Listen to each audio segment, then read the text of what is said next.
सर्वप्रथम मैं सभी को हिंदी दिवस के उपलक्ष्य पर हार्दिक शुभकामनाएं ज्ञापन करना चाहूँगा। हिंदी सभी खंडताओं को दूर करने वाली, सभी देशवासियों को एक सूत्र में बांधने वाली एक ऐसी भाषा जिसका जन्म हिंदी रही संस्कृत भाषा से हुआ था। भारत के संविधान में धारा 343 की 13वीं अध्याय में यह वर्णित है कि हिंदी भारत की राष्ट्रभाषा होगी और इसकी लिपि देवनागरी होगी।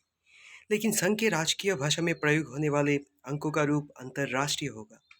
तत्पश्चात हिंदी को हर क्षेत्र में प्रचार एवं प्रसार करने के लिए राष्ट्रभाषा प्रचार समिति वर्धा के अंतर्गत सन 1949 के 14 सितंबर को हिंदी को राजभाषा के रूप में मनाए जाने का आश्वासन दिया गया, जिसके फलस्वरूप हम हर साल 14 सितंबर को हिंदी दिवस के रूप में मनाते हैं। हमारे देश के राष्ट्रपिता महात्मा गांधी जी हिंदी साहित्य सम्मेलन समिति की अध्यक्षता करते हुए उन्होंने यह कहा था कि हिंदी भारत की राष्ट्रभाषा होनी चाहिए। लेकिन सत्ता में बैठे हुए कुछ लोग और भाषा को लेकर राजनीति करने वाले वे यही नहीं चाहते थे कि हिंदी भारत की राष्ट्रभाषा हो, जिसके फलस्वरूप हिंदी जो है राजभाषा तक ही सीमित रह गया। कभी आमिर खसरू जो हिंदी के इतने बड़े लेखक थे, उन्होंने सर्वप्रथम खरीवली का इस्तेमाल हिंदी में ही किया था।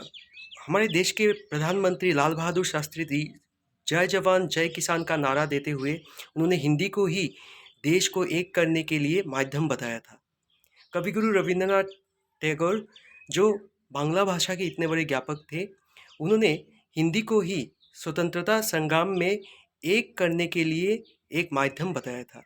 उन्होंने अपने एक कविता के माध्यम से जो हिंदी की अपार जो एक व्यापकता है उसके बारे में उन्होंने कहा था। इसका शीर्षक है प्राण। মরিতে চাহি না আমি সুন্দর ভুবনে, মানবের মাঝে আমি বাঁচিবারে চাই।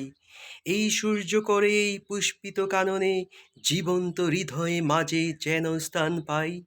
ধরায় প্রাণের খেলা চিরতরঙ্গিত, বিরহ মিলন কত, হাসি অশ্রুময়।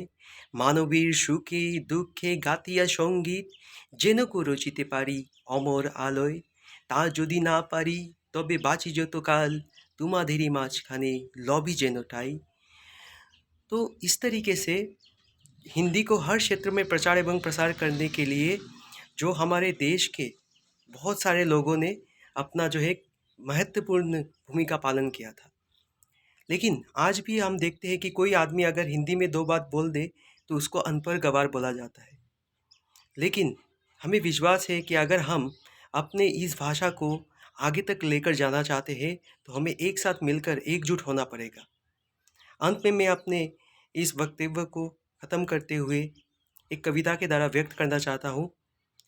हिंदी हर दिलों की जान है, हिंदी हर लोगों की मान है, हिंदी भारत की अभिमान है, हिंदी भारत की शान है, हिंदी। जय हिंद, वंदे मातरम, भारत माता की जय।